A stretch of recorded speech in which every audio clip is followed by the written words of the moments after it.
এ মুসলমান, ওই দামেস্কের আল্লাহর বুজুর্গ বলেন, আমি দুনিয়ার জমিনে চলাফেরা করা অবস্থায় সদা সর্বদা আমি মানুষের কবর জিয়ারত করতাম। কবর, কিন্তু আমি যখন কবর জিয়ারত করতাম, আমি কবর জিয়ারত করে করে আমি আল্লাহ তাআলার কাছে তাদের জন্য দোয়া করতাম। বলে কেন? আল্লাহর নবী বলেন, দুনিয়ার জমিনে কোন মানুষ যদি কোনো কবরবাসীর জন্য দোয়া করে, ওই কবরবাসীকে যখন আমার আল্লাহ মাফ করে দেয়, কবরবাসী ফেরেশতাদেরকে প্রশ্ন করে, ফেরেশতার দলেরা, আমার কবরের আযাব মাফ পাইলাম কেমনে? তখন ফেরেশতারা বলে, তোমার উমুক ইবনে উমুক আওলাদ তোমার জন্য দোয়া করেছে, এই জন্য আল্লাহ তাআলা তোমার কবরের আযাব মাফ করে দিয়েছে। নবী আমার বলে, ওই সময় কবরবাসী কবরের মধ্য থেকে দোয়া করে, ও মাগফিরাতুল লাহুমা, আল্লাহ যার দোয়ার বরকতে তুমি আমারে মাফ করেছো, আল্লাহ তুমি সাথে সাথে তারও মাফ করে দাও। তখন আপনি যখন কবরবাসীর গুনাহ মাফ করানোর জন্য দোয়া করবেন, ডাইরেক্ট আল্লাহ কবরবাসীর দোয়ার বরকতে আপনার গুনাহ মাফ করে দিবে। এই জন্য কবর জিয়ারত আপনি কবর নিজের লাভের জন্য করবেন, শুধু কবরবাসীর লাভের জন্য না। যখনই সুযোগ পাইবেন, যার কবরই হোক না কেন, হাত বাড়ায় দোয়া করবেন, তবে আপনার লাভ হবে, লাভ হবে, লাভ হবে। দামেস্কের আল্লাহর ওলি বলেন, আমি রাস্তা দিয়ে শাম দেশ থেকে, দামেস্ক থেকে শাম দেশের উদ্দেশ্যে রওনা করলাম। দামেস্কের বর্ডারের মধ্যে বিশাল এক কবরস্থান দেখে আমি সেখানে দাঁড়িয়ে গেলাম। আমি কবরস্থানটা দেখে আমি কবরস্থানের ভিতরে প্রবেশ করলাম। হাঁটতে হাঁটতে কবরটা দেখতে লাগলাম। দেখলাম ওই কবরস্থানের মধ্যে অনেকগুলা কবর আমি জিয়ারত করতে লাগলাম। আল্লাহ কবরবাসীর উসিলায় আমারে মাফ করে দেন। যখন আমি দোয়া করতে লাগলাম, সাথে সাথে আমার নাকের মধ্যে একটা সুগন্ধি আসছে, সুগন্ধি। ওই সুগন্ধিটা পাই আমি বড় অবাক হয়ে গেলাম, বড় অবাক হয়ে গেলাম। সুগন্ধি আসলো কোথা থেকে? আমি আবার ওই কবরস্থানে ঢুইকা প্রত্যেকটা কবর তালাশ করতে লাগলাম, হয়তো এই জায়গার মধ্যে কোনো নতুন কবর আছে, যে কবরের মধ্য থেকে নাকের মধ্যে সুগন্ধি আসতেছে।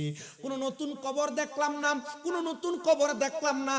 আমাদের দেশে তো জায়গা সংকুলান থাকার কারণে আমরা এক কবর উপরে 2, 3, 4 কবর পড়ে যায়, আমরা খবর রাখি না।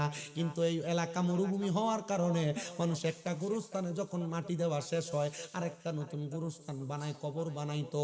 ওই কবরস্থানের মধ্যে, এটা বড় পুরাতন কবরস্থান, 200 বছর অথবা 100 বছরের পুরাতন কবরস্থান। আল্লাহর বুজুর্গ বলে, হঠাৎ করে আমি কবরস্থানের একবার মধ্যবর্তী জায়গায় যেয়ে দেখলাম একটা কবর একটু ভাঙ্গা দেখা যায়। আমি দেখতাম ওই ভাঙ্গা কবরের মধ্য থেকে আমার নাকের মধ্যে এই ঘ্রাণটা বেশি বেশি আসতেছে। আমার বুঝতে দেরি হয় নাই, এই কবরের মধ্য থেকে আমার নাকের মধ্যে ঘ্রাণ আসতেছে। আমি এবার কবরের সামনে দাঁড়াইলাম। রাস্তা দিয়ে কত মানুষ যায়, আমি মানুষগুলারে প্রশ্ন করলাম, এ মানুষ, তোমরা বলো না এই কবরটা কার কবর? কেউ এটার জবাব দিতে পারে না। দেখলাম একজন বুড়া মানুষ হাতের মধ্যে লাঠি বট দিয়া দিয়া হাইটা যাইতেছে। আমি জিজ্ঞাসা করলাম, এ মুরব্বী আব্বা জান, আপনি বলেন না এই গোরস্থানে যারার কবর আছে, আপনি কি কোনো মানুষকে চিনেন নাকি? বলে, আমি কিছু মানুষকে চিনি। মুরব্বী বাবা, আপনি বলেন, এই যে কবর দেখা যায়, এই কবরটা কার? মুরব্বী ডাক দিয়া কয়, ও বাবা জান, আলেমে দিন মানুষ, এই কবরটা তো দুনিয়ার কোনো বড় মানুষের না। এই কবরটা হলো আমাদের এলাকার সবচাইতে একজন ছোট মানুষ, যিনি এলাকার মধ্যে থাইকা জঙ্গলার মধ্যে যা যা কাঠ কাইটা আনতেন। ওনার কাজ ছিল শুধু জঙ্গলায় কাঠ কাটা। বলে, ঠিক আছে, বুঝতে পারলাম। উনি আবার ওই খবর নিয়ে জিজ্ঞাসা করে, তার বাড়িটা কোন জায়গায়? বলে, আমাদের দামেস্ক অঞ্চলের এই বর্ডারের ঠিক শেষ কর্নারের মধ্যে। তিনি রওনা করে চলে গেলেন। প্রশ্ন করে, ও এলাকার মানুষ এমন কোন ব্যক্তি যে নাকি কাঠ কাটতো, ইন্তেকাল করেছে, তার বাড়িটা কোন জায়গায়? এবার ওনাকে কেউ কোনো পরিচয় দিতে পারে না। এলাকার সব ঘরের মধ্যে গেছে, কেউ কোনো জবাব দেয় না। বলে, না, আমরা চিনি না। হঠাৎ করে একটা ঘরের দরজার সামনে দাঁড়াইছে, সালাম দিতেছে, আসসালামু আলাইকুম ওয়া রাহমাতুল্লাহ। যখন সালাম দেয়, কোনো সালামের জবাব দেয় না। দ্বিতীয়বার সালাম দেয়, সালামের কোনো জবাব দেয় না। তৃতীয়বার বলে, আসসালামু আলাইকুম ওয়া রাহমাতুল্লাহ, সালামের কোনো জবাব দেয় না। 3বার সালাম দেওয়ার পর যখন কোনো জবাব পাইলেন না, আল্লাহর ওই বুজুর্গ বলেন, আমি সালামের জবাব না পায়া ঘরের দরজার কাছ থেকে ফিরে চলে গেলাম। এটা আল্লাহর নবীর সুন্নত। ঘরের দরজার সামনে যায় 3বার সালাম দিলে জবাব না পেলে ঘরে ঢুকবেন না, চলে যাবেন। বলেন না, চলে যেতে হবে। আল্লাহর এই বুজুর্গ বলে আমি ওই ঘরের মধ্যে আর প্রবেশ করলাম না, ঘরের সামনে থেকে আমি চলে আসলাম। এমন টাইমে আমি যখন চলে যাচ্ছিলাম, হঠাৎ করে পেছন থেকে আমার মহিলা কণ্ঠে আমার সালামের জবাব দেয়, ওয়া আলাইকুমুস সালাম। আমি রাগান্বিত হইয়া তার দিকে তাকাইলাম না। দ্বিতীয়বার আমার আবার সালামের জবাব দেয়, ওয়া আলাইকুমুস সালাম। আমি তাকাইলাম না। তৃতীয়বার আমার আবার জবাব দেয়, ওয়া আলাইকুমুস সালাম। আমি তাকাইলাম না। চতুর্থবার আর আমার সালামের জবাব দেয় না, আমাকে আবার উল্টা সালাম দেয়, আসসালামু আলাইকুম ওয়া রাহমাতুল্লাহ। আমি যখন সালাম পাইলাম, এবার আমি জবাব দেওয়া আমার জন্য ওয়াজিব হয়ে গেছে। আমি এবার তাকে বললাম ওয়া আলাইকুমুস সালাম। এবার আমি তার ঘরের দরজার সামনে গেলাম, দেখলাম একজন মহিলা কণ্ঠে ঘরের দরজার ভিতর থেকে আওয়াজ দিতেছে। আমি প্রশ্ন করলাম, মা গো মা, ও মা, আপনি কে গো, আপনার পরিচয় কি? তিনবার সালাম দিলাম, কোনো জবাব দিলেন না। ও মা, আমি আপনার ঘরের দরজাতে আমি সালাম দেওয়ার একটাই মাত্র কারণ, মা বলেন না গো, এটা কি ওই ব্যক্তির ঘর যে জংলায় জংলায় যা কাঠ কাটতো? মহিলা বলেন, হ্যাঁ হুজুর, এটা সেই ব্যক্তির ঘর। এ মা, আপনার কাছে জানতে চাই, আপনি আমার একটা কথার জবাব দেন। আপনার স্বামী যে জংলায় কাঠ কাটতো, আপনার স্বামীর এমন কোনো গোপন আমল আছে কিনা, যে গোপন আমলের কারণে আল্লাহ তাআলা আপনার স্বামীর নাজাত দিতে পারে? মহিলা কান্না করে আর ডাক দিয়া কই, হুজুর, আমার স্বামীর এমন কোনো গোপন আমল ছিল না। জঙ্গলে কাঠ কাটতো, সন্ধ্যাবেলা ফিরে আসতো, জঙ্গলার কাঠগুলা বিক্রি কইরা আমার স্বামী বাড়িতে আসার সময় কিছু গম আনতেন, কিছু জব আনতেন, কিছু চাউল আনতেন, এগুলা দিয়ে আমাদের সংসারটারে চালাইয়া নিতাম। হুজুর, আমার স্বামীর এমন কোন নেক আমল ছিল না। এ মুরব্বী বাবারা, এখানে অনেকে আছেন কোরআন পড়তে পারেন না, অনেকে আছেন নামাজে আল্লাহু আকবার বলে শুধু দাঁড়ায়া থাকেন, কিন্তু কি পড়া লাগবে এখনো পর্যন্ত জানেন না। পর্দার আড়ালে অনেক মা বোনের আছেন, সামনে রমজান মাস আসতেছে, এখনো পর্যন্ত জানেন না রমজান মাসে কোরআনটা কেমনে পড়বেন। বহু মহিলা আছে কোরআন শরীফ এরা যে গত রমজানে তাকের উপরে রাখছে, এখনো নামায়া দেখেও নাই। আমি আপনাদের উদ্দেশ্যে বলতেছি, যারা দুনিয়া দুনিয়া করতে করতে আল্লাহর কোরআন শিখেন নাই, যারা দুনিয়া দুনিয়া করতে করতে ইবাদতের প্রতি মনোযোগী হন নাই, আমি অল্প কিছুক্ষণ সময় আর আপনাদেরকে কষ্ট দিব। ঘটনাটা কি শেষ করব? আপনারা কি থাকবেন ইনশাআল্লাহ? আল্লাহ কবুল করেন। জোরে কোন আমিন। আজ থেকে আরো জোরে কোন আমিন। প্রিয় মুসলমান, এ বকুলনগর এলাকার পর্দার অন্তরালের মা, ভৈরব এলাকার জ্ঞানী গুণী সুশীল সমাজেরা, হুজুর ডাক দিয়া কয়, মা, এমন কোন নেক আমল আছে কিনা, আমলটার কথা বলেন। মহিলা বলে, হুজুর, আমার স্বামীর কোনো নেক আমল ছিল না, কারণ তিনি ছিলেন একজন মূর্খ প্রজাতির মানুষ। তবে হুজুর, আপনার আমি একটা কথা বলতে পারি। কি কথা? বলে, হুজুর, আমার স্বামী যখন জঙ্গল থেকে কাঠ কাইটা বাড়িতে আসতেন, আমার স্বামী আমার হাতে চালগুলা আটা সুজবগুলা দিয়া আমার স্বামীকে দেখতাম উজু গোসল বানায়া নামাজের মুসল্লাটা বিছায়া আল্লাহ তাআলার কোরআন শরীফটা হাতের মধ্যে লইয়া আমার স্বামী শুধু তাকিয়া থাকতেন, আমার স্বামী শুধু তাকিয়া থাকতেন। একদিন আমি আমার স্বামীকে প্রশ্ন করলাম, এ স্বামী, মানুষ কোরআন শরীফ পড়লে তার কোরআন শরীফের তেলাওয়াত শোনা যায়, কিন্তু স্বামী গো, আপনি তো কোরআন শরীফ পড়তে কোনোদিন আমার কানে আওয়াজ শুনলাম না। ওই মহিলা বলে, হুজুর, আমি প্রশ্ন করতে দেরি, আমার স্বামী আমার দিকে তাকায়া তাকায়া চোখের পানি ছেড়ে দিয়া কান্না করে। ছোট বাচ্চারা যেমন ভাবে কান্না করে, আমার স্বামী ঠিক তেমন ভাবে কান্না করে। আমি জিজ্ঞাসা করলাম, এ প্রাণের স্বামী গো, আপনার কাছে জানতে চাই, আপনি কেন এমন ভাবে কান্নাকাটি করতেছেন? স্বামী আমার ডাক দিয়া বলে, এই স্ত্রী, যদি আমি কোরআন পড়তে পারতাম তাহলে তোমারে শোনাইয়াই পড়তাম। তবে হ্যাঁ, আমি দামেস্কের বড় মসজিদের ইমামের জমানের মধ্যে শুনেছি, কোন মানুষ যদি আল্লাহ তাআলার কোরআন না পড়তেও জানে, যদি কোরআনের সাথে মুহাব্বত করে, কোরআনকে ভালোবেসে তাকায়া তাকায়া কান্নাও করে, আমার আল্লাহ তাআলা এটার বরকতে তারে মাফ করে দেয়। উনি এই কথা শুই না বড় অবাক হয়ে গেলেন। অবাক হইয়া তিনি বলেন, মা, ঠিক আছে, আপনি আপনার মতো আপনার ঘরে চলে যান। এবার আল্লাহর ওই দামেস্কের মসজিদের বুজুর্গ তিনার কথা শুনে কিন্তু এই কাঠুরিয়া আমল করছে। তিনি আবার বলেন, আমি তাড়াতাড়ি আমার ঘরে চলে গেলাম, মুরাকাবার নিয়তে 2 রাকাত নফল নামাজ পড়লাম। সুবহানাল্লাহ। মুড়ি দিছেন কেডা কেডা, একটু হাত তোলেন তো। এটা কেন মুড়ি দিয়েছেন কে কে? আপনার মান এটা পরিপূর্ণ মুসলমান। যারা মুড়ি দিছে পুরা মুসলমান। এরা দাম বেশি, মুড়ি দেওয়ার পর একটা বান্দার দাম বেড়ে যায়। কিন্তু মুড়ি যারা হইছেন মুরাকাবা কেমনে করে কয়জন জানেন? আমি জানি। মুরাকাবা কেমনে করে জানেন?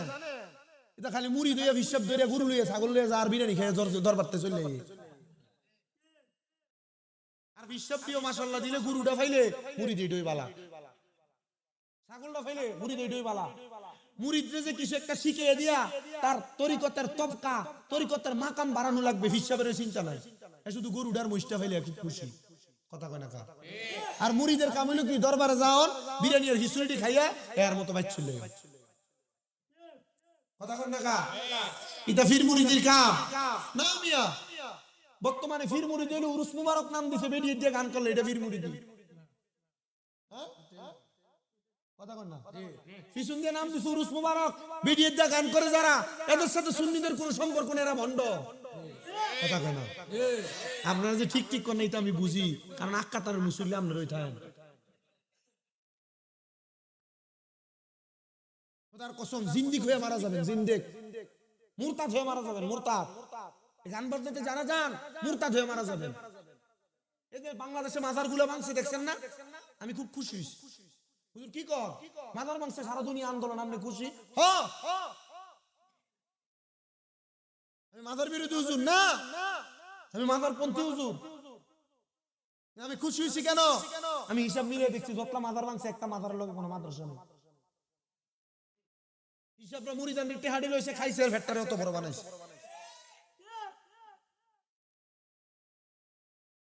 যদি হিসাবটা টেহাডি দিয়ে যদি প্রত্যেকটা মাজারের লোক এক একটা মাদ্রাসা বানাইতো, মাদ্রাসার ভিতরে যদি 400-500 পোলাপান থাকতো, আর যদি 400-500 পোলাপান একটা একটা লাড়ি লয়ে দৌড়ানি দিত, যে ফকিন্নির ফুটাইতে মাজার ভাঙতে আসছিল, এটা টয় পাওয়া গেল। এখন থেকে ওয়াদা করবেন যে হিসাবটার কোনো মাদ্রাসা নাই, হিসাবের কোনো হাদিয়া দেওয়া বন্ধ।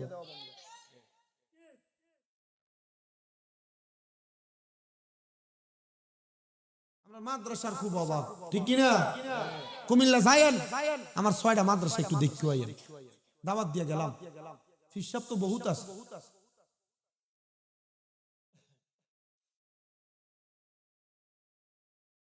মুরিদদের সামনে লইয়া বই বই বিড়ি খাই, এটাও হিসাব আছে না? আছে না? এমন ফিট থাকলে তালাক দাও, এটা ফির না, এটা শয়তান। বিড়িয়ে পুরিদার লইয়া বইয়া থাকে, এটা বলে ফির বলে। এমন ফিট থাকলো ফির তালাক দাও, এটা ফির না, এটা শয়তান। আপনার কি কষ্ট হইতেছে? অসুবিধা হইতেছে? আহলে সুন্নাত ওয়াল জামাত কখনো এগুলার পিশাব মনে করে যেটা বিড়িয়েতে বইয়া থাকে এটা ফির না, ফির না, এটা শয়তান, কথা কন ঠিক কি না? যেটা সিগারেট খায় এটা ফির না, এটা শয়তান। ডান হাত তুলে বলেন ঠিক না বেঠে? আহলে সুন্নাত ওয়াল জামাতের এদের সাথে কোনো সম্পর্ক পূর্ব ছিল না, বর্তমানেও নাই, ভবিষ্যতে থাকবে না, কথা বলেন না ঠিক না বেঠে? হক্কানি পীর কারা? বল হুজুর আমরা তো ফির চিনতইব, সিনে দেন ইবনে মাজাহ শরীফের 303 নম্বর পৃষ্ঠার হাদিস। আল্লাহর নবী বলেন ইদা রুউ যুকিরাল্লাহু আযজা ওয়া জাল্লা, যেই ফিরের চেহারার দিকে চাইলে আল্লাহর কথা মনে হয়, এটাই হক্কানি ফির। সুবহানাল্লাহ। ফিরের ঠোঁট একবার কালো হয়ে গেছে, বিড়ি খেতে খেতে পুরো একবার ঠোঁটে কালা, হ্যাঁ ফির। আচ্ছা ফির যদি সিগারেট খায় মুড়িতে গাঞ্জা খাইতো না? ফির যদি বেরিয়ে এতলে বয়া থা মুড়িতে বেরিয়ে এতলে হইতে থাকতো না?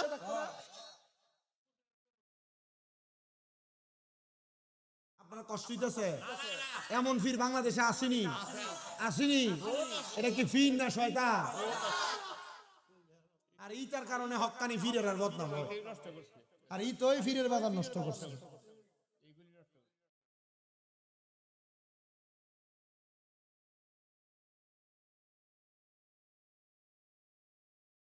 প্রিয় মুসলমানেরা শোনো, তোমরা যারা মুরিদ হয়েছে কোনো মুরাকাবা শিখতে পারো না, আমি তোমাদের উদ্দেশ্যে মুরাকাবার কয়েকটা বাণী বইলা ওয়াজ শেষ করি। আল্লাহর ওই বুজুর্গ দামেস্কের ইমাম সাহেব বলেন, আমি মুরাকাবা করার জন্য আমি টানা 3 মাস পর্যন্ত কোন খাবার হারাম হয় কিনা এজন্য খানা বন্ধ করে দিলাম। কয় মাস?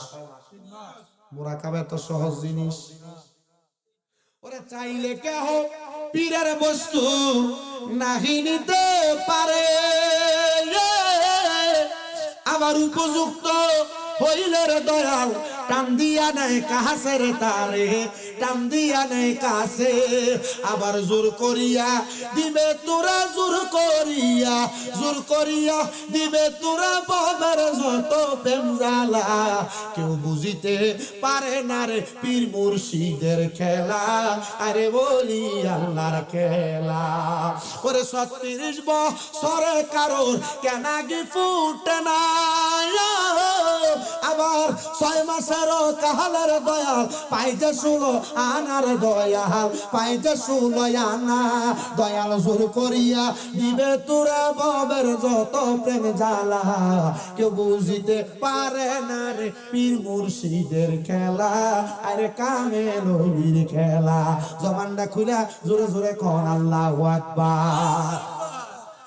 প্রিয় মুসলমানেরা, উনি 3 মাস একটানা হারাম খাবার কারোর ঘরে খায় না, নিজের যা জুটে তা খায়। 3 মাস একটানা মানুষের খানা বন্ধ করে দিয়ে 3 মাস পর্যন্ত টানা ফজরের আগে তাহাজ্জুদ নামাজ পড়ে। 5 ওয়াক্ত নামাজের পাশাপাশি বেশি বেশি নফল নামাজ পড়ে। আর নফল নামাজ আদায় কইরা মহিলাদের চোখের সামনে যায় না। এবার যখন ওনার দিলটাকে উনি নরম করলেন, অন্ধকারের মধ্যে বইসা চক্ষুটা বন্ধ করে মুরাকাবা করতে লাগলেন। বলে কেমনে মুরাকাবা করলেন? বলে এইভাবে 3 মাস পর্যন্ত পরের হক না খায়া, 3 মাস পর্যন্ত তাহাজ্জুদ পড়া, 3 মাস পর্যন্ত নফল নামাজ পড়া। আমি আবার 2 রাকাত নফল নামাজ পড়লাম। নফল নামাজ পড়া নামাজের সিজদার মধ্যে গেলাম, চক্ষুটা বন্ধ কইরা আল্লাহর দরবারে কই, আল্লাহ, লোকটা তো একটা কাঠুরিয়া ছিল, জঙ্গলাতে কাঠ কাটতো, এর কবর থেকে কেন সুঘ্রাণ আসে? আল্লাহ একটাবার আমারে বলেন না। হঠাৎ করে তিনি বলেন, আমি মুরাকাবার মধ্যে যখন এমন ভাবে কথা বলতেছি, হঠাৎ করে আমি দেখলাম মুরাকাবা অবস্থায় আমার চোখের সামনে সাদা রঙের পোশাক লাগায়া চোখগুলা মুখগুলা ঘোরা দিয়া কে যেন একজন হাজির হয়ে গেছে। আমি জিজ্ঞাসা করলাম, কে আপনি? তিনি বলেন, যারে দেখার চেষ্টা করেন আমি সে। বলে, কে তুমি? বলে, যার কবর থেকে সুঘ্রাণ আসে আমি সে। বলে, তুমি একজন কাঠুরিয়া, তোমার এত সুন্দর জামা কেমনে, সুন্দর পোশাক কেমনে? তিনি ডাক দিয়া কই, আমি তো দুনিয়াতে কোরআন পড়তে পারতাম না, শুধু কোরআনের দিকে তাকায়া তাকায়া চোখের পানি ফেলার কারণে আমার আল্লাহ তাআলা আমার কবরের মধ্যে আমার সুন্দর সুদর্শন দিয়া দিছে। মুরব্বি বাবা, যুবক ভাই, তোমার কি একটু লজ্জা লাগে না? তোমার কি একটু শরম লাগে না? তুমি যে এত বয়স হয়ে গেছে, 2টা 3টা সন্তানের বাবা হয়ে গেছো, আল্লাহর কোরআন পড়তে পারো না? হে সন্তান, তোমার মা কবরে চলে গেছে, তোমার বাবা কবরে চলে গেছে, তুমি তোমার মা বাবার কবরে কি সালে সওয়াব পাঠাইতে পারো না? মসজিদের হুজুর রে হাদিয়া দিয়া বাড়া কইরা কতদিন তুমি তোমার মা বাবার জন্য বাড়াইটা হুজুর দিয়া দোয়া করবা? তুমি সন্তান কি নিজে একটু দোয়া করতা না? আমরা হুজুর গোষ্ঠীরে বাড়াইটা হুজুর কইছে, আমার দাম কমে নাই, আমরা দোয়া করলে দোয়া কবুল হবে, কিন্তু তুমি ফুতে দোয়া করলে একটু আগে দোয়া কবুল হবে। সন্তান রে, দুনিয়াতে সন্তানের অপকর্মের কারণে মা বাবা কবরে আযাবের শিকার হয়, দুনিয়াতে সন্তানের নেক কর্মের কারণে মা বাবা কবরে শান্তি পায়। আমি জানি না কোন সন্তান তাদের মারে হারায়া মাহফিলে বসছে, কোন সন্তান তাদের বাবারে হারায়া মাহফিলে বসছে। এ সন্তান, আল্লাহর হস্তে তোমাদের কাছে আমি মাপ চাই। সামনে রমজান মাস আসতেছে, যদি সুযোগ হয় রমজান মাসে মসজিদের মধ্যে ইতিকাফে বইসো, শেষ 10 দিনে ইতিকাফে বইসা আল্লাহর দরবারে বেশি বেশি করে দোয়া করো। আর আমাদের সমাজের মানুষ ইতিকাফের মধ্যে পুরো এলাকা থেকে যে লোকটা একবারে বুড়া টাইপের ডেন্ডুরা চলতে ফিরতে পারে না, এটার আইনা দইরা মসজিদে ইতিকাফের মধ্যে বসায়। না না না রে যুবক, না রে ছোট বাচ্চারা, না রে মুরব্বী বাবারা, বয়সটা বাড়ি থাকতে এখন থেকে ইতিকাফে বসার চেষ্টা করো। ঈদের মার্কেটিং যা করার 20 রোজার আগে তুমি শেষ করো, 20 রোজার পরে তুমি সন্ধ্যাবেলা ইতিকাফে মসজিদে প্রবেশ কইরা আল্লাহর দরবারে বাকি 10টা দিন বেশি বেশি করে ইবাদত কইরো। মা আয়েশা সিদ্দিকা বলে, যখনই রমজান মাসের শেষ 10 দিন আগমন করত, আমি দেখতাম আমার নবীর লুঙ্গি মুবারক, ইজার মুবারক টাইট করে বেঁধে ফেলতেন। এটা দিয়া বুঝাইছে আমার নবীজি শেষ 10 দিন একটু বেশি বেশি ইবাদত করতেন, কারণ আমার আল্লাহ তাআলা ইতিকাফের মাধ্যমে আল্লাহ বান্দারে মাফ করে, বান্দারে রিজিক দেয়, বান্দার অভাব দূর করে, বান্দার গুনাহ মাফ করে, বান্দার বংশের কবর আযাব মাফ করে। বয়স তোমার যা হইছে আলহামদুলিল্লাহ, এই রমজানে কষ্ট করে ইতিকাফে ঢুইকা যাইও। বহু এলাকা আছে এতেকাফকারী মসজিদের মধ্যে পুইরা গেছে, কিন্তু অনেক জায়গার মধ্যে ভাড়া করে অন্য এলাকা থেকে লোক আইনে এতেকাফকারী বসানো লাগে। না না না, আরে মুসলমান, এতেকাফ করে আল্লাহর কাছে কাইন্দো। ও পর্দার অন্তরালের আমার আম্মুজিরা, তোমরা মহিলারা চাইলেও এতেকাফ করতে পারবা। মহিলারা কেমনে এতেকাফ করবে আমি আমার মা বোনদেরকে শিখিয়ে দেই। যদি আপনার বাড়িতে রান্না বান্না করার মতো, ঘরের কাজকর্ম করার মতো কোনো মহিলা থাকে, তার কাজ দিয়া আপনি একটা ঘরের মধ্যে অজুর ব্যবস্থা রাইখা ওই ঘরের মধ্যে একা একা বসে বসে সারাদিন তাসবিহ পড়বেন, নামাজের সময় নামাজ পড়বেন, আর নামাজের ওয়াক্ত ব্যতীত বাকি সময়গুলা বেশি বেশি করে কোরআন পড়বেন, বেশি বেশি করে দুরূদ শরীফ পড়বেন, ইতিকাফ করবেন, আল্লাহ তাআলাকে পাওয়ার জন্য বেশি বেশি করে আল্লাহকে তালাশ করবেন। দেখবেন গো আমার আল্লাহ তাআলা আপনার অসংখ্য বরকত দান করবে। পারলে 10টা দিন ইতিকাফ কইরেন মা, আর যদি না পারেন 3টা দিন কমপক্ষে ইতিকাফ কইরেন। আব্বাজির এটার মাধ্যমে অনেক লাভ হবে, এটার মাধ্যমে অনেক বরকত হবে। কিন্তু সন্তানের দলেরা নামাজ পড়বা, রোজা রাখবা, হজ করবা, যাকাত দিবা, দান করবা, সদকা করবা, আম্মা আব্বার মনে কষ্ট দিবা, খোদার কসম ইতিকাফ করবা, রোজা রাখবা, কোনো লাভ হবে না। আম্মা আব্বার মনে কোনোদিন কষ্ট দিবা না, এদেরকে খুশি রাখবা, এদেরকে রাজি রাখবা, এদেরকে ভালো রাখবা। এদেরকে ভালো রাখতে পারলে আল্লাহর জান্নাত তোমার জন্য অপেক্ষা করে। কিন্তু অনেক সন্তান আছে তারা মা বাপরে কষ্ট দেয়, মা বাপরে ভাত দেয় না, মা বাপরে ধমক দেয়, মা বাপরে জুদা করে দেয়, ভাইবে ঝগড়া কইরা মা বাপরে আলাদা করে দেয়। সকালবেলা মা এক ঘরে ভাত খায়, দুপুর বেলা এক ঘরে খায়, রাত্রবেলা আরেক ঘরের মধ্যে ভাত খায়। না রে সন্তান না, এমন কর্মকাণ্ড কইরো না। কেউ যদি এমন মা বাপরে ধমক দিয়া থাকো, জুদা কইরা দিয়া থাকো, দাও সন্তান তোমার পাও আমার সামনে দাও, আমি আমার জিহ্বা দিয়া তোমার পাও পরিষ্কার করে দিব। বলে হুজুর কেন? কারণ মা বাবার মনে কষ্ট দিয়া আমি শামীম রেজানা পুরা কিশোরগঞ্জের পুরা ঢাকা ডিস্ট্রিক্টের বড় আলেমাইনা ওয়াজ করাইবা, খোদার কসম এই ওয়াজ দিয়া কোনো লাভ হবে না। কারণ তোমার মা বাবার মনে তুমি কষ্ট দিছো, আম্মা আব্বার কথা তুমি শোনো নাই। ছোট ছোট বাচ্চারা যারা এখানে বসে আছো, তোমাদের মা বাবা তোমাদেরকে কোনো কাজের কথা বললে তোমরা যারা ফাটতাম না বলে মা বাবার কাজটার অবহেলা করো, মা বাবার কথা শোনো না, মা বাপরে যাও বলে ধমক দাও, খোদার কসম করে বলি তোমার জীবন এখান থেকে ধ্বংস হয়ে যাবে। যদি মা বাবার মনে কষ্ট দিয়া থাকো, ওয়াদা করো আজকে এখান থেকে বাড়িতে যাইয়া আম্মা আব্বার পা গুলার মধ্যে দরবার বলবা, মা আল্লাহর রাস্তায় আমি সন্তানরে মাফ করে দেন, আব্বা জান আল্লাহর রাস্তায় আমি সন্তানরে মাফ করে দেন। যতক্ষণ পর্যন্ত তোমার মা বাবা বলতে তোমারে মাফ করে দিছি, ততক্ষণ পর্যন্ত মা বাবার পাও তুমি চাইরো না। বলে হুজুর কেন কেন কেন? কারণ মা বাবা মাফ না করলে কেউ তোমারে মাফ করবে না। সন্তানের দল ও আমার মুরব্বী বাবারা, যুবক ভাইরা, মা বাবার পায়ে মজিরা মাফ চাইবা দূরের কথা। অনেক সন্তানেরা চিন্তা করে হুজুর আমি 2 ঈদের সময় মা বাবার পা ধরে সালামি তো করি না, আমি আবার মাফ চামু কেমনে? ও সন্তান আমার দিকে তাকাও, আমি শুধু আমার মা বাবার পায়ে ধরে মাপ চাই না, আমি সুযোগ পাইলে আমার মায়ের পায়ের মধ্যে চুমা দেই, আমার বাবার পায়ের মধ্যে চুমা দেই। আমি তো মাত্র কামেল ফেকা পরীক্ষা দিয়ে মাত্র কামেল শেষ করেছি, কুমিল্লা ইউনিভার্সিটি থেকে বাংলায় অনার্স কমপ্লিট করেছি, কিন্তু আমি আমার পড়ালেখার যোগ্যতা দিয়ে ওয়াজ করি না। যেদিন আমি মাদ্রাসায় ক্লাস 6 এর মধ্যে পড়ি, শুধু শুনছিলাম মা বাবার পায়ে চুমা দেওয়ার কারণে আল্লাহর জান্নাতের চৌকাঠে চুমা দেওয়ার সওয়াব পাওয়া যায়। মা বাবার পায়ের কাছে নত হইলে সন্তানরে আমার আল্লাহ জগতের কাছে বড় বানায়।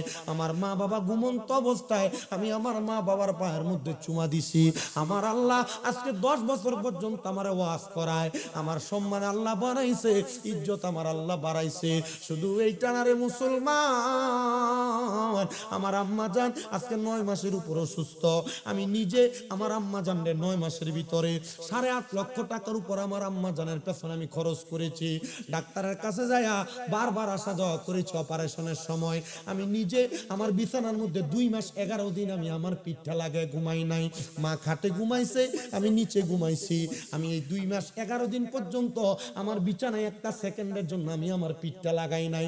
আমি আমার মায়ের পাশে পাশে শুয়া শুয়া ছিলাম। আমি বারবার আমার আম্মা জানের খেদমত অবনত ছিলাম। কিন্তু মুসলমান, আপনাদের কাছে বললে আমার সম্মান কমবে না। আমি আমার 2টা হাত দিয়ে আমি আমার আম্মার প্রস্রাব পায়খানা পরিষ্কার করেছি। আমার দাম আল্লাহ কমায় নাই, আমার সম্মান আমার আল্লাহ কমায় নাই। আমার দাম আল্লাহ বাড়াইছে, আমার সম্মান আমার আল্লাহ বাড়াইছে। খোদার কসম আমার ডাক্তারের কাছে যে বারবার বলছি, ডাক্তার সাহেব পারলে 10-15 লাখ টাকা নিয়ে যান, আমার আম্মাটারে হাঁটার ব্যবস্থা করে দেন। ডাক্তার জবাব দিয়েছে, যদি টাকার বিনিময়ে হাঁটতো আপনার মা অপারেশনের পরের দিনে হাঁটতো। ডাক্তার সাহেবের এই কথা শুই না আমি বলছি, আল্লাহ এই টাকা আমি আমার আম্মা আব্বার জন্য রেখে দিলাম। আমার আম্মা যেদিন হাঁটতে পারবে, লাঠি ছাড়া ওই দিন আমি আমার আম্মারে নিয়ে আব্বারে নিয়ে মক্কা মদিনা যায় হজ করে আসবো। মুসলমান, আমি জানি না এখানে অনেক সন্তান বসছেন, মা বাপরে খাওয়ান না। খুদার কসম আপনার ওয়াজ শুনে কোনো লাভ নাই, নামাজ পড়া কোনো লাভ নাই, মক্কা মদিনা যায় কোনো লাভ নাই। মুসলমান ইমানদার, আজকের মাহফিল কবুল হবে কিনা এটার গ্যারান্টি আমি দিতে পারবো না, তবে একটা গ্যারান্টি দেয়া যায়, একটা গ্যারান্টি দেয়া যায়। যদি আগামীকালকে শোনো গোকুলনগরের কোনো দোকানের মধ্যে বৈশা এলাকার কোনো মুরব্বী কইছে, হ্যাঁ স্বামী ব্রাদার ওয়াজ শুই না আমার ফুতে বাড়িতে যায় আমার পায়ে ধরে মাপ চাইছে, মনে করবা আল্লাহ তাআলা মাহফিল কবুল করছে। কিন্তু অনেক সন্তানেরা চিন্তা করে, হুজুর কোনদিন মা বাবার সাথে কোনো অন্যায় করি নাই, আমি কি মা বাবার পায়ে ধরে মাপ চাইবো? হ্যাঁ মাপ চাইবা। আম্মা আব্বা বৃদ্ধ হয়ে গেছে, বুড়া হয়ে গেছে, মা বাবার পায়ে ধরবা। যদি পায়ের কাছে ছোট হও, আল্লাহ তাআলা তোমার জগতের কাছে বড় বানাইবো। অনেকে চিন্তা করে, হুজুর যাদের বাড়িতে মা আছে তারা বাড়িতে যাইয়া মার পায়ে ধরে মাপ চাইবো, যাদের বাবা আছে তারা বাড়িতে যাইয়া বাবার পায়ে ধরে মাপ চাইবো। হুজুর আমার তো মা নাই, আমি কার পায়ে ধরে মাপ চাইবো? হুজুর আমার তো আব্বা নাই, আমি কার পায়ে ধরে মাপ চাইবো? এ সন্তানের দলেরা মা বাবা যদি কবরে থাকে, মাপ চাওয়ার কোনো সুযোগ না থাকে, আল্লাহর নবী শিখিয়ে দেয় দুনিয়ার জমিনে কোনো মুনাজাতের মধ্যে রব্বির হামহুমা কামা রব্বায়ানি সগীরা বইলা কোন সন্তান যদি তাদের মায়ের জন্য বাবার জন্য কান্দে, চোখের পানিটা মাটিতে পড়ার আগে আমার আল্লাহ তার মা বাবার জীবনের গুনাহ মাফ করে দেয়। সামনে যে ঈদুল ফিতর আসতেছে, তোমরা সন্তানেরা তোমার নিজের জন্য জামা কাপড় কিনবা, ঈদের দিনেই তুমি নিজে জামা কাপড় পরবা, ঈদের দিনেই তোমার সন্তানের জামা কাপড় পরাইবা, ঈদের দিনেই আশেপাশের এলাকার মুরব্বীরা জামা কাপড় পরবো। সন্তান রে আব্বা জান নিজে সিরা জুতাটা পয়না পয়না ঘুরছে, ঈদের দিনে নতুন জামা কাপড় কিনা দিছে, আব্বা পুরান পাঞ্জাবিটা পরে ঈদের নামাজ পড়ছে। যদি প্রশ্ন করি আব্বা আপনি দি নতুন কোন জামা কাপড় পরেন নাই, আব্বা জবাব দিত, পুত্রে আমার কি এখন আর ঈদের বয়স আসেনি? বাপের অভাবের কথা কইতো না। ও আল্লাহ, এখানে অনেক সন্তান বসছি, বাবা বড় কষ্ট করে তার মানুষ করে দিয়া গেছে, এখন তারার কাছে লাখ লাখ টাকা, হাজার হাজার টাকা তারার ব্যাংকে, কিন্তু তারা তাদের আব্বারে 500 টাকা দিয়ে কিনে একটা লুঙ্গি পরাইতে পারে না, একটা পাঞ্জাবি কিনা তারার আব্বারে পরাইতে পারে না। ও সন্তান, একবার চিন্তা করে দেখো, তোমার আম্মা জান তোমারে বড় কষ্ট করে মানুষের মতো মানুষ করছে, নিজে না খেয়ে খাওয়াইছে, আগে এক বেলা খানা না খেলে বারবার তোমারে কইতো খানা দি খাও না, পেটটা দি পিঠের সাথে লাইগে রইছি, এখন তুমি 2-3 বেলা খানা না খেলে কেউ আইসা জিগায় না, জিগাইব কেমনে? তোমার মা তো কবরের বাসিন্দা। সন্তানের দোল, মা কবরি, বাবা কবরি, এখন তুমি তোমার আম্মার 1000 টাকা দিয়ে একটা কাপড় কিনা পরাইতে পারবা না। ঈদ যায় চান যায়, মা বাবার বয়সী কত মুরব্বীরা তোমার চোখের সামনে ঘুরে, কিন্তু তোমার টাকা পয়সা দিয়া মা বাবার একটু শান্তি দিতে পারো না।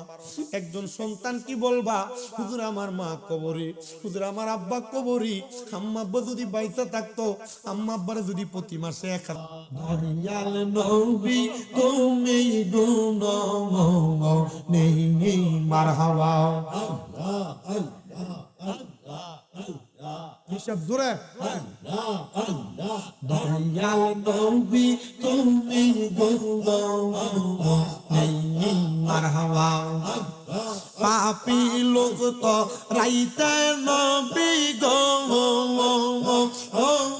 নবী সাজদায় থাকবেন পৌরি গো নবী দয়াল নবী তুমি গুণময় মারহাবা আল্লাহ আল্লাহ কাউসারের মালিক আপনি কাউসার ফি নাই বারনবী কাউসার ফি নাই গাইবা গাঙ্গা কাফি উম্মত উদ্দারিতে ও নবী সাজদাতে পড়িবা গো নবী দয়া নবী তুমি মনিয়া মারহাবা তোমার লাইগা বানায়াছে গো আমার আল্লাহ সারা দুনিয়া নবী দয়াল নবী তুমি মনিয়া মারহাবা আল্লাহ আল্লাহ মুশকিল কুশা কেমন দোয়া চিল্লায় না রে যে সিনাইছে সে পাইয়াছে অমূল্য রতন ভবে আর নাই রে দোয়া মারহাবা আল্লাহ আল্লাহ নবী মুশকিল কুশা তিনাইতে এক যাওয়া আল্লাহ নবী মুশকিল কুশা তিনাইতে এক যাওয়া হযরত ইমাম হাসান হোসেন দুই ভাই নবীজির রতন বহবে আর নাই রে দোয়া মারহাবা লা ইলাহা ইল্লাল্লাহ মুহাম্মাদুর রাসূলুল্লাহ সাল্লাল্লাহু আলাইহি সাল্লাম জোরে কোন আলহামদুলিল্লাহ। এমন ফিট থাকলো ফিট তালাক দাও, এটা ফিট না, এটা শয়তান। সুদ কুরগুস গুলারে ধরে নিয়ে মসজিদের সেক্রেটারি বানায়, হারাম কুরগুলারে ধরে নিয়ে এলাকার সর্দার আর মাতাব্বর বানায়, কথা কোন না ঠিক কিনা? কিন্তু আমাদেরও মাঝে মাঝে বিবেকে বাধা দেয়, এরারও কি একটু লজ্জা নাই, এরারও কি একটু শরম নাই, এরারও কি একটু হায়া আল্লাহ দেয় নাই? যদি লজ্জা শরম থাকতো, সুদের টাকা আর ঘুষের টাকা খায়া এরা সমাজে আর চা দোকানে বয়া বয়া লম্বা লম্বা কথা কইলে নয়, কথা কন না ঠিক কিনা? তো বোঝা গেল কুকুর রাস্তায় প্রস্রাব করলে একটা বালা দেয়াল টোকায়, একটা বালা গাছ টোকায়, ওই জায়গায় ফাঁড়া তোলা দিয়া ওই জায়গায় প্রস্রাব করে। আর সুদখোর আর ঘুষখোর গুলা এমন নিকৃষ্ট, এটা হালাল খোরক আর হারাম খোর হোক, বালা মানুষ হোক আর মন্দ মানুষ হোক, গরিব হোক আর পয়সাওয়ালা হোক, বিপদে পড়ে আইলেই হাজারে প্রতি 1 লাখে বছরে 30,000 খায়, এমন সুদখোরও সমাজে আছে না? না আছে? এমন লাখে 30,000 করে বছরে খাওয়ান না সুদখোর আছে না নাই? মাসিক সুদের টাকা খায় এমন সুদখোর আছে না নাই? সপ্তাহ সুদি টাকা খায় এমন সুদখোর আছে না নাই? শুধু এই সুদখোর না, আরেক জাতের সুদখোর আছে এলাকায়। আগে তো বেড়া মানুষ খাইতো, এখন বাড়ি বাড়ি বিড়িয়েতে সুদের টাকা লাগায়, লাগায় কিনা?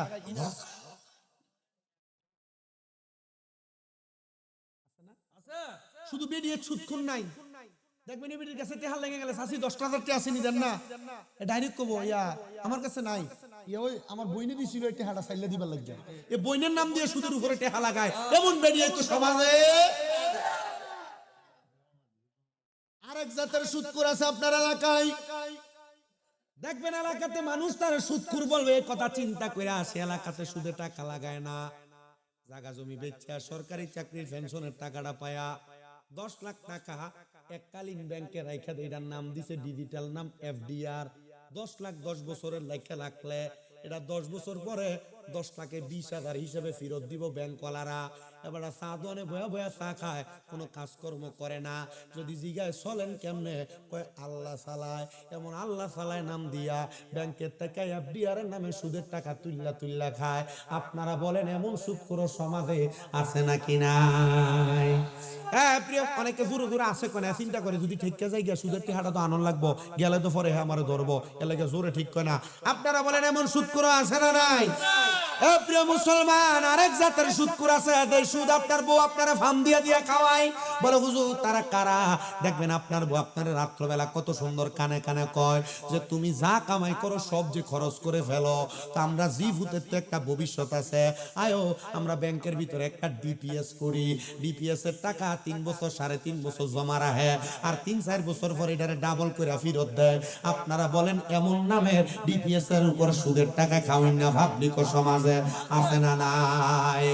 ওরে কি হবে আলেম সেজে সমাজেতে যদি না হক কথা উচ্চ সুরে না বলিতে? কি হবে আলেম সেজে সমাজেতে যদি না হক কথা উচ্চ সুরে না বলিতে? চাকরির ভয় করো যদি ছেড়ে দাও ইমামতি, চাকরির ভয় করো যদি ছেড়ে দাও ইমামতি। কি হবে আল্লাহকে ধোঁকা দিয়ে? কি হবে আল্লাহকে ধোঁকা দিয়ে? আর এই উচিত কথা কইতে গেলে মোল্লার স্যার কেউ থাকে না। আপনারা বলেন এমন অবস্থা সমাজে আছে না নাই? এ হারামখোরগুলোর মরণ বড় কঠিন হবে, বড় শক্তভাবে হবে। এ প্রিয় মুসলমান, এদের মরণ কত শক্ত আর কঠিন ভাবে হবে এটা আমি জানি। গোকুলনগরের মানুষের সাগাইয়ার মানুষ কে কে আছেন এখানে? সাগাইয়ার এখানে সাগাইয়ার অনেকে আছে। আমি দেখ আমি চেহারা চিনিয়ে দিই মোটামুটি। আমি যে মাহফিলে 2 বার আসি, এরা দেখলো চিনা যায়। ঠিক আছে, এই যে একটা পাগলা বেটা আছে মাইদি দিয়ে সাদা দাড়িটা, এটা চিনছি। এটা 2-3 বার দান করে সাগাইয়ার মাহফিলে। একবার না, দান টেহা চাইলে 2-3 বার দেয়। আর আমি চিনি মোটামুটি। আল্লাহ কবুল করো, কোন আমিন। আমরা তো সুদখোরের মতো মরতে চাই না, কথা কোন ঠিক কিনা? আমরা ঘুষখোরের মতো মরতে চাই না, কথা কোন ঠিক কিনা? এ বাবা, আমরা মরতে চাই হালাল খোরের মতো, আমরা মরতে চাই ইমানদারের মতো, মরতে চাই মুমিনের মতো। কিন্তু কেমনে মরবা?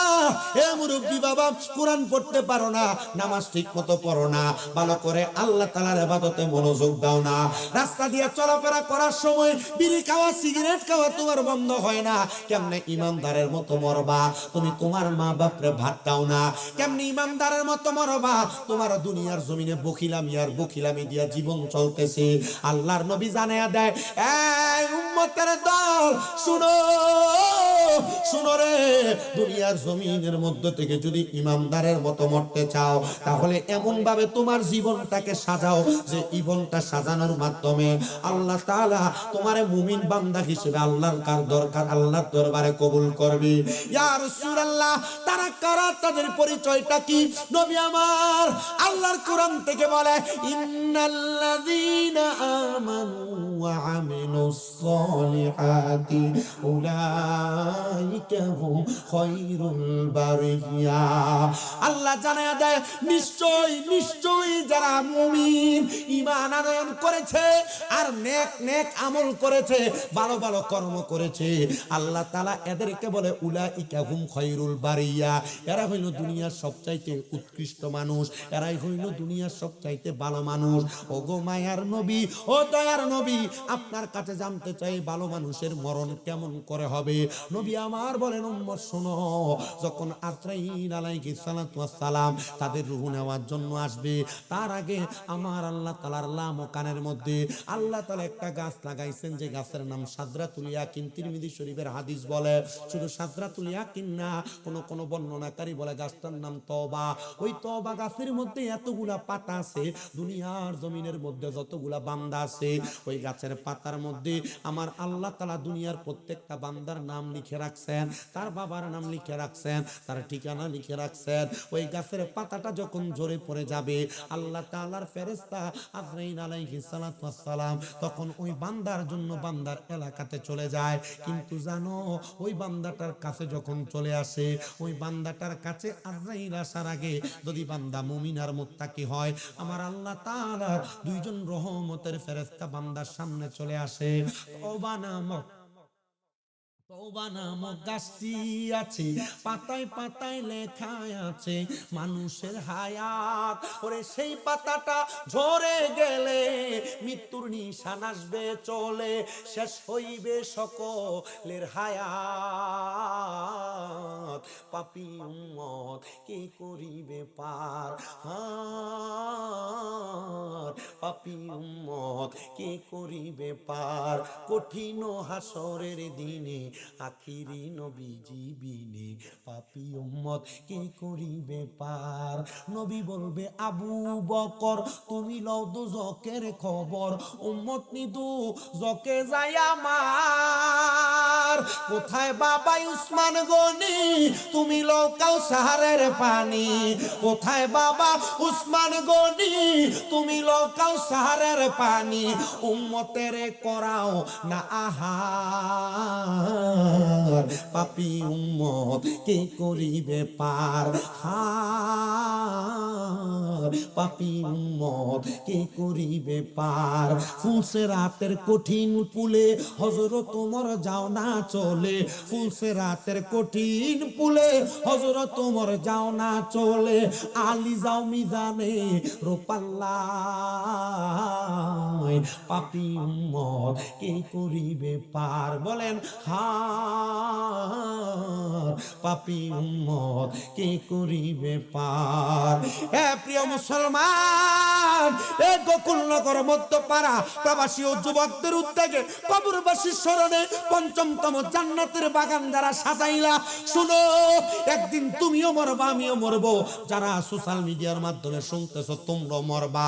আল্লাহর কোন বান্দা মুমিন যদি হয়, ওই মুমিন বান্দার সামনে রহমতের দুইজন ফেরেশতা আইসা বান্দার নাকের আগাটার মধ্যে বইসা, আর একজন ফেরেশতা বান্দার মাথার কাছে বইসা, ওই বান্দাটার সামনে যখন আজরাইল আলাইহিস সালাতু ওয়াস সালাম আসবে গো, আজরাইল আইসা ওই বান্দাটা সম্মানিত সর্বপ্রথম বুক বরাবর হামলাটা চালায়া দিবে। বুকের মধ্যে আজরাইলের হাতটা রাখলে ওই বান্দার বড় কষ্ট হবে, বড় কষ্ট হবে। বলে হুজুর কেন কষ্ট হবে? চিন্তা করে দেখো মুসলমান, আমার আল্লাহ যখন আদম তৈয়ার করেন নাই, আদম তৈয়ার করার জন্য আল্লাহ তাআলা জিবরাইল ফেরেশতা, মিকাইল ফেরেশতা, ইসরাফিল ফেরেশতা তিনজনকে পাঠাইছে। মাটিতে হাত দেওয়ার সাথে সাথে ওই মাটি কান্না করে দিয়েছে, রে ফেরেশতা আমাদেরকে নিয়ে যাও না, কারণ আল্লাহ তাআলা আমাদেরকে নিয়ে আদম বানাইবো।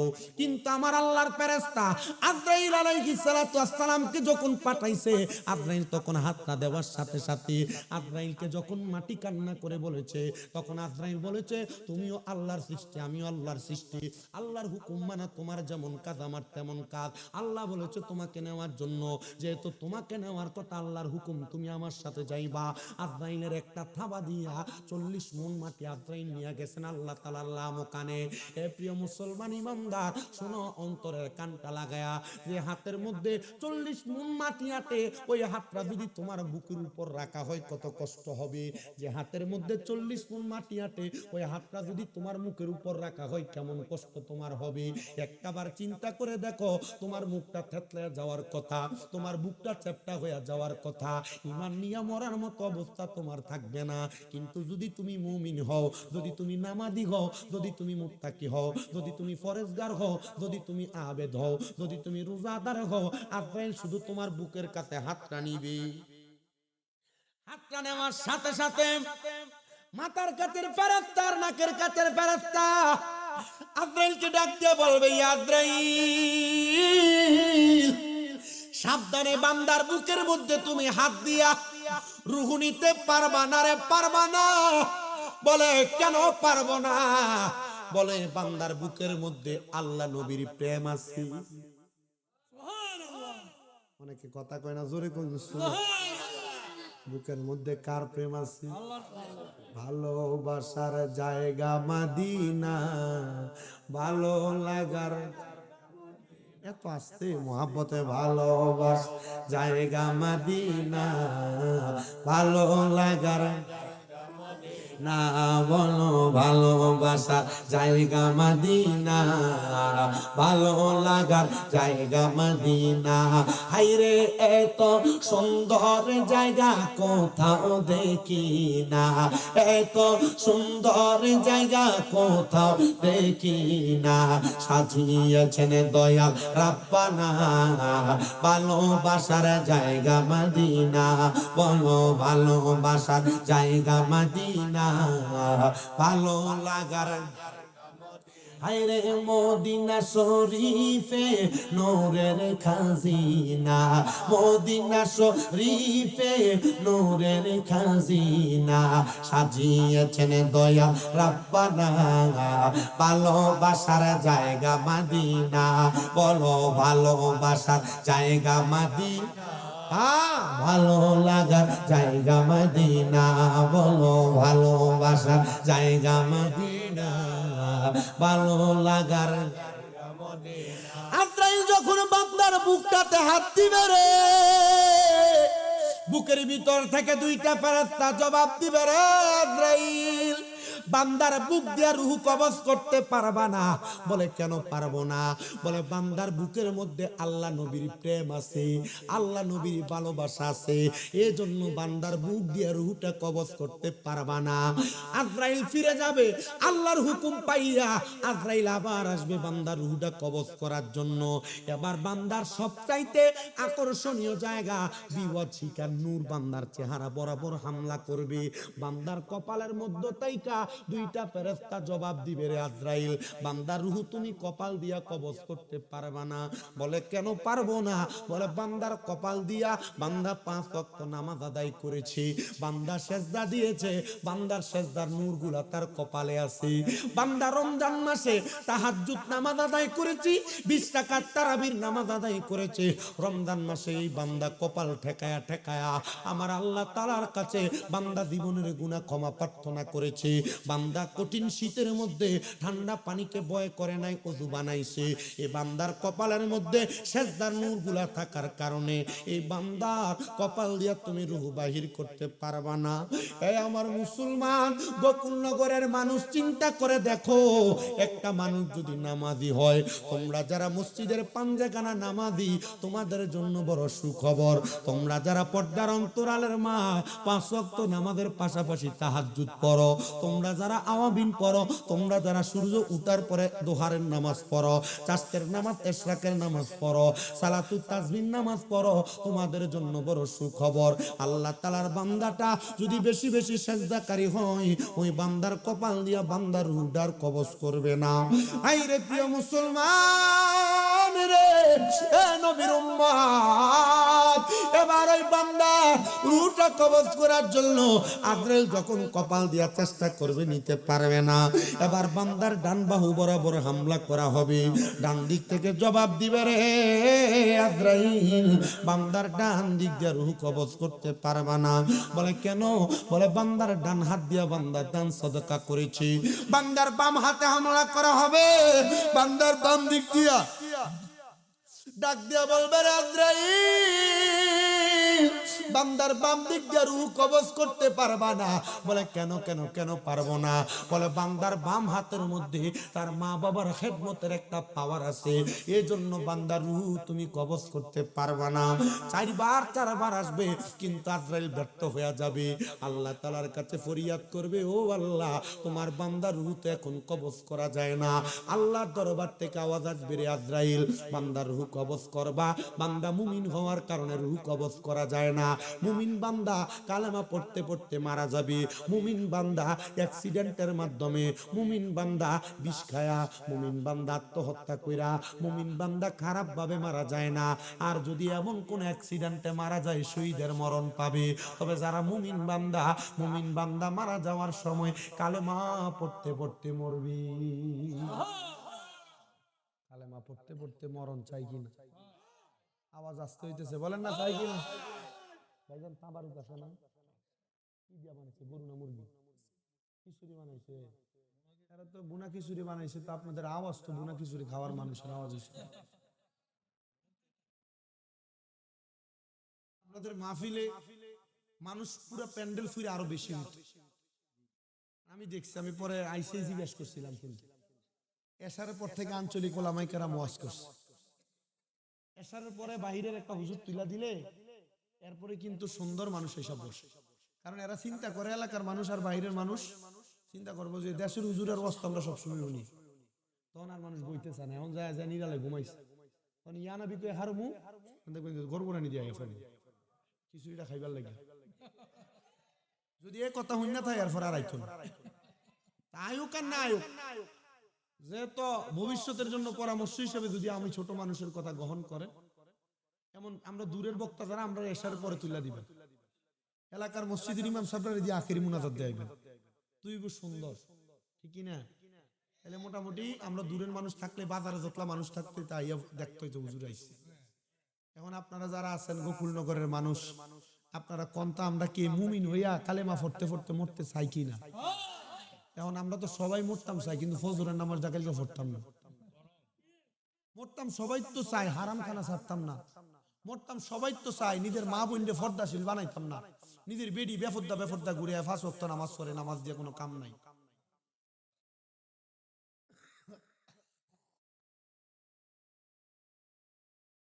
আপনারা কি বুঝতেছেন ওয়াজ?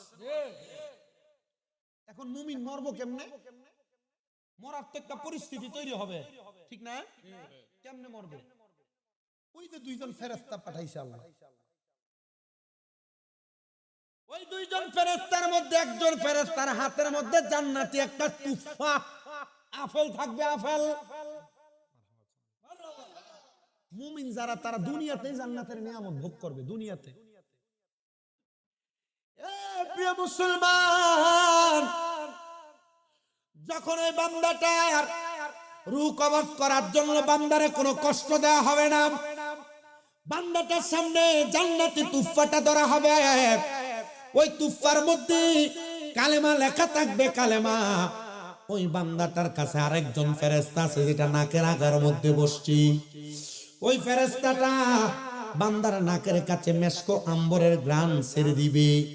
বান্দা গ্রানটা পাইয়া চক্ষুটা খুলবে, আর বান্দার সামনে জান্নাতি আপেলটা যখন ধরা হবে, বান্দাটা তখন চক্ষুটা এইভাবে খুলবে। খোলার সাথে সাথে তাকায়া দেখবে রে, ওই বান্দার সামনে জান্নাতি আপেলটা ধরা। বান্দা তখন জান্নাতি আপেলের দিকে তাকায়া তাকায়া পড়বে, লা ইলাহা ইল্লাল্লাহ মুহাম্মাদুর সাল্লাল্লাহু আলাইহি ওয়াসাল্লাম। জবান খুলে জোরে জোরে পড়েন আল্লাহু আকবার। ওই বান্দা যখন তার জবান দ্বারা কালিমা পড়বে, আল্লাহ তাআলা হুকুম করবে, এই আজরাইল, বান্দা যেহেতু কালেমা পড়ছে, বান্দার মুখ দিয়ে একটা বাতাস বের হইছে, বাতাস। ওই বাতাসের মাধ্যমে বান্দার রূহটা কবজ করো। বান্দার রূহটা বাতাসের মাধ্যমে কবজ করবে, বান্দা কোনো টের পাবে না। নবী গো, কেন টের পাবে না? বলে, ছোট একটা বাচ্চা দুধের জন্য কান্নাকাটি করলে তার মা তার মুখের মধ্যে দুধ দিয়া যখন ওই বাচ্চার মাথার মধ্যে হাত বুলিয়া দেয়, ওই বাচ্চা যেমন আরামসে ঘুমায়া যায়, ওই বান্দা তেমন আরামে ঘুমায়া যাবে। বান্দা মরণের কষ্ট টের পাবে না। নবী গো, ওই বান্দা মরণের কষ্ট যেহেতু টের পাবে না, বান্দার দেহ তো দুনিয়াতে পড়ে থাকবে, রূহটা কই লইয়া যাবে? বলে, আজরাইল আলাইহিস সালাতু ওয়াস সালাম বান্দার রূহটা নিয়া সামনের দিকে যখন যাবে, রূহটা ডাক দিয়া বলবে, ওগো আজরাইল, আমার রূহ তুমি কেন এত আস্তে আস্তে নিয়ে যাও? বলে, কেন? বলে, তুমি যদি জানতা আমার আল্লাহ তাআলা আমার জন্য কত মহামূল্যবান পুরস্কার রেডি করে রাখছে, তুমি আমার এত আস্তে আস্তে নিয়ে যাইতা না, আরো তাড়াতাড়ি তুমি আমারে নিয়ে যাইতা। এই আজরাইল, আরো আস্তে আস্তে না, আরো তাড়াতাড়ি নিয়ে যাও। কিন্তু বান্দার দেহ তো দুনিয়াতে পড়ে থাকবে, দেহ তোমার চর্মচর গলে পচে যাবে, শিরায় উপশিরা গুলো ছিন্ন ভিন্ন হবে, মুন্ডু মেরুদণ্ড সবই হবে খণ্ড খণ্ড, মুন্ডু মেরুদণ্ড সবই হবে খণ্ড খণ্ড, পরে রবে মাটি রবি তোর, রে মন আমার কেন বান্দ দালাঙ্গর, রে মন আমার কেন। একদিন মাটির ভিতরে হবে ঘর, রে মন আমার কেন বান্দ দালান ঘর, রে মন আমার কেন বান্দ দালান ঘর। পানো পাখি উড়ে যাবে পিঞ্জর ছেড়ে, ধরা দমে সবই রবে তুমি যাবে চলে, প্রাণ পাখি উড়ে যাবে পিঞ্জর ছেড়ে, ধরা দমে সবই রবে তুমি যাবে চলে। বন্ধু বান্ধব বান্ধব যত, মাতা পিতা তারা সুত, বন্ধু বান্ধব যত, মাতা পিতা তারা সুত, সকলই হবে তোমার পর। রে মন আমার কেন বান্ধ দালান ঘর, রে মন আমার কেন বান্ধ দালান ঘর, একদিন মাটির ভিতরে হবে ঘর, রে মন আমার কেন বান্ধ, রে মন আমার কেন বান্ধ দালান ঘর। এ যুবক ভাই, এ মুরব্বী বাবা, এ পর্দার অন্তরালের মা, যখন তোমার ঘরটা হবে কবর, ওই কবরে আলো নাই, বাতাস নাই, কোনো কিছু নাই, বন্ধু নাই, কোনো বান্ধব নাই। তোমার রুহটা নিয়ে যখন ফেরেশতা চইলা যাবে উপরের দিকে, ওই ফেরেশতার হাতের মধ্যে তোমার রুহ থাকবে না যদি তুমি মুমিন হও। বলে কেন গো? বলে তোমার রুহটার এত দাম, এত সম্মান। তখন আমার আল্লাহ তাআলার ফেরেশতা জান্নাতের পেয়ালা নিয়া জান্নাতের পেয়ালার মধ্যে রুহ রাখার চেষ্টা করবে, রুহটা থাকবে না। আর ডাক দিয়া বলা হবে, আল্লাহ ও আল্লাহ, বান্দার রুহ তো জান্নাতের পেয়ালার মধ্যে থাকে না, আল্লাহ বান্দার রুহটা না। আল্লাহ জানিয়ে দেয় ফেরেশতা, ওয়ালা তাকুলু লিমান ইউকতালু ফি সাবিলিল্লাহি আমওয়াত বাল আহইয়াউ ওয়ালাকিন লা তাশকুরুন। এ বান্দা, এ আজরাইল, তুমি কি স্মরণ করো না সেই আয়াতের কথা যেখানে আমি আল্লাহ বলেছি, যারা আমি আল্লাহর রাস্তায় চলে যায় এরা মৃত না, এদেরকে মৃত বলে ধারণা করো না। আল্লাহ কেন গো? আল্লাহ কয় বাল আহইয়াউন, তারা জিন্দা, ওয়ালাকিন লা তাশকুরুন, এদেরকে যারা মৃত বলে তারা নির্বোধ, তারা বোকা, তারা বোঝে না। আমাদেরকে আপনাকে ডাইরেক্ট ফতোয়া দিয়া বইলা দিবে যে নবী মরে গেছে। নবী তো অনেক পরে, নবীর গোলামের গোলামের গোলামের গোলাম, কেউ তো মরে না। যদি মুমিন হয় সেও কি করে না? হক্কানি পীর মাশায়েখ, হক্কানি আউলিয়া কারাম, হক্কানি উলামায়ে কেরাম, এরা মরে না, এরা ইন্তেকাল করে। কোন না কি করে? বাম ইনফিয়ালের ওজনে স্থানান্তরিত হয়, জায়গা পাল্টায়, দুনিয়া আলমে, দুনিয়া থেকে আলমে বরজতে যায়। আল্লাহ তখন তাদের রূহ আবার ফিরিয়ে দেয়। এ প্রিয় মুসলমান, আমার পর্দার অন্তরালের মা বোনেরা, যুবক ভাইরা, ছোট ছোট মাসুমেরা, মুরব্বী বাবারা, কোন আউলিয়া কেরামও মরে না, কোন নবীও মরে না, কোন হক্কানি বুজুর্গানে দিন বান্দা, মুমিন বান্দা, তারা মরে না, তারা শুধু মৃত্যুর স্বাদ গ্রহণ করে। সুবহানাল্লাহ। আমি আপনাদের একটা কারগুজারি শোনাই ভালো রকমের, শুনলে আপনারা বুঝতে পারবেন। দামেস্ক এলাকার নাম আপনারা অনেকেই শুনেছেন। দামেস্ক এলাকার মসজিদের ভিতরে বড় একজন আলেম বসবাস করতেন, বা আলেম সেখানে নামাজ পড়াইতেন। তিনি যেখানে কোনো কবরস্থান দেখতেন সেখানে দাঁড়ায় দাঁড়ায় কবর জিয়ারত করতেন। আপনারা কোন কবর জিয়ারত করা ভালো কাম না খারাপ? ভালো কাম। আস্তে কইছে কোন না ভালো কাম। আল্লাহর নবী কয়, দুনিয়ার মানুষ শুনো, নাহাইতুকুম আন জিয়ারাতিল কুবুর, তোমরা কবর জিয়ারত করো না অথবা কবরের কাছেও যাও না। কিন্তু আমার নবী যখন দেখতে পেলেন কবর জিয়ারত করলে মরার কথা স্মরণ করে, মরার কথা স্মরণ হয়, তখন আমার নবী কয়, ফাজুরু হয়, এবার তোমরা বেশি বেশি করে কবর জিয়ারত করো। নবীজি কেন গো? বলে যখন কোনো মানুষের মা মারা যায়, বাবা মারা যায়, দাদা মারা যায়, দাদি মারা যায়, আত্মীয় স্বজনরা মারা যায়, আর তারা হালে আওলাদরা তার কবরের পারে দেয় হাত বাড়ায় দোয়া করে, ওই ব্যক্তি দোয়া করলে কবরবাসী এমন খুশি হয়ে যায়, মাছ সমুদ্রের মধ্যে, নদীর মধ্যে ডুবে যাচ্ছে একটা ব্যক্তি, হঠাৎ করে নৌকা নিয়ে তারে উদ্ধার করতে গেলে ওই ব্যক্তি ডুবন্তটা যেমন খুশি হয়ে যায়, কবরবাসীর জন্য তার সন্তান, তার আত্মীয়রা দোয়া করলে ওই কবরবাসী তার চাইতে আরো বেশি খুশি হয়ে যায়। আল্লাহুম্মা আমিন, আল্লাহুম্মা আমিন। আলহামদুলিল্লাহি রাব্বিল আলামিন, আসসালাতু ওয়াসসালামু আলা রাসূলিহিল কারীম। রব্বানা যালামনা আনফুসানা ওয়া ইন লাম তাগফির লানা ওয়া তারহামনা লানাকুনান্না মিনাল খাসিরিন। মাবুদ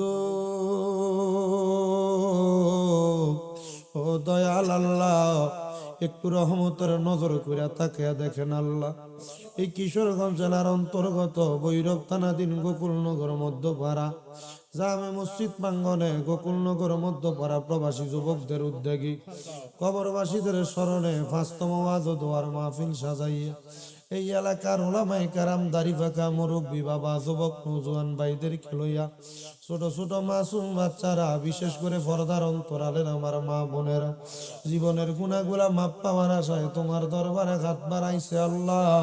যার হাত তোমার দরবারে মায়া লাগে, পছন্দ হয়, ওই হাতের উসিলায় আমাদের প্রত্যেকের জীবনের গুনাহ তুমি আল্লাহ মাফ কইরা দাও। মাবুদ, তুমি যদি আমরারে মাফ কইরা দাও, কারোর কাছে কোনো জবাব দেওয়া লাগবে না। যদি রহমত দিয়া ভরপুর করে দাও আল্লাহ, তোমার রহমতের কোনো কমতি হবে না। তোমার রহমানুর রহিম নামের খাতিরে আমরা প্রত্যেকের জীবনের গুনাহ তুমি আল্লাহ ক্ষমা কইরা দাও। আল্লাহ, আজকের এই মুনাজাতের মধ্যে কে জানি হাত বানাইছে, কার জানি জগতের মধ্যে আব্বা নাই। যেই বাবা রিক্সা চালাইয়া মাটি গাইটা মাথার গাম পায়ে ফালাইয়া পরের বাড়িতে বদলার কাম কইরা সন্তানরে মানুষের মতো মানুষ করার জন্য আব্বা রক্তরে পানি বানাইছে, এমন আব্বা যাদের কবরে আব্বার কবর জান্নাতের বাগান বানিয়ে দাও। আল্লাহ, কে জানি হাত বানাইছে, কার জানি মা নাই, যে মা 10 মাস 10 দিন গর্ভে ধারণ কইরা সন্তানের প্রসব বেদনা সহ্য করতে মার বড় কষ্ট হইছে, এমন মা যাদের কবরে আমার কবর জান্নাতের বাগান বানিয়ে দাও।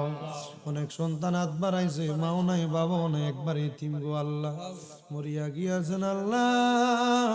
যারা মা বাবা মাফ করিয়া দেন না গো আল্লাহ, কবরে রাজা। আমায় আব্বা চইলা গেছে আল্লাহ, যারা রে পালাইয়া তারা রে রাইখা গো গেছে কান্দিবার লাগি। আল্লাহ, তাদের মা বাবা কবরে, আম্মা আব্বার কবর জান্নাত বানিয়ে দাও। যারা মা বাবা বেঁচে আছে হায়াতে তৈবা নসিব করে দাও। আম্মা বউ সুস্থ থাকলে সুস্থ বানিয়ে দাও। আল্লাহ, প্রত্যেকের ব্যবসা বাণিজ্য কাজ তুমি বরকত দিয়া দাও। যারা পড়ালেখা করে বিদ্যা বুদ্ধি বাড়াইয়া দাও। এলাকার প্রবাসী এবং যুবকদেরকে তুমি কবুল করে নাও। যারা মাহফিলে টাকা দিয়া, পয়সা দিয়া, শ্রম দিয়া, বুদ্ধি দিয়া, পরামর্শ দিয়া, মাইক দিয়া, লাইট দিয়া, প্যান্ডেল দিয়া, মিডিয়ার বাইরে সহ সম্মানিত শ্রোতা মণ্ডলী, পুরুষেরা, ভট্টারালের মা বোন, আল্লাহ সবাই তুমি কবুল ও মঞ্জুর করে নাও। আল্লাহ, আগামী বছর দান করার জন্য যারা 10,000 5,000 চাউল দিয়া, তাবারুকের জন্য গোশত দিয়া, টাকা পয়সা দিয়ে 1 টাকা পর্যন্ত যারা দান করছে, প্রত্যেকের দান তুমি কবুল করে নাও। আমার অনেক প্রবাসী ভাইয়েরা বিদেশ থেকে দোয়া আছে, আল্লাহ বিদেশিদেরকে তুমি কবুল করে নাও। মাওলানা মনিরুজ্জামান মনির মোল্লা সাহেব সহ এলাকার যত মানুষ এই মাহফিলের মধ্যে সহযোগিতা করে, আল্লাহ তারা সব প্রত্যেককে মিলেমিশে মাহফিল কিয়ামত পর্যন্ত কায়েম রাখার তৌফিক দান করে দাও। আল্লাহ, মরণ দিবা দুঃখ নাই, তবে বেঈমান বানিয়ে মরণ দিও না। মরণের আগে বারবার মক্কা মদিনা তাওয়াফ জিয়ারত নসিব করাইও। আল্লাহ, বিশেষ করে ফিলিস্তিনের মুসলমানদেরকে হেফাজত করো। সারা দুনিয়ার মাধ্যম মুসলমানদেরকে তুমি হেফাজত করো। সোনার বাংলাদেশকে তুমি হেফাজত করো। আল্লাহ, আগামী 12 তারিখ বাংলাদেশে জাতীয় নির্বাচন, আল্লাহ নির্বাচন যেন সুন্দরভাবে হইয়া দেশের মধ্যে কোনো বিশৃঙ্খলা না হয় সে তৌফিক তুমি দান করো। এই বাংলাদেশের উপর তোমার রহমত বরকত দান করে দাও। মরণের আগে নবীজির নূরানি চেহারা মুবারক দেখতে দেখতে আখিরি জবানে পড়ে দিয়েন লা ইলাহা ইল্লাল্লাহ মুহাম্মাদুর রাসূলুল্লাহ। আসসালামু আলাইকুম। তাবারুক আছে, সবাই বসবেন। লাইন ধরে বসুন, লাইন ধরে, সিরিয়াল ধরে বসুন সবাই, কেউ যাবেন না। তাবারুক আছে।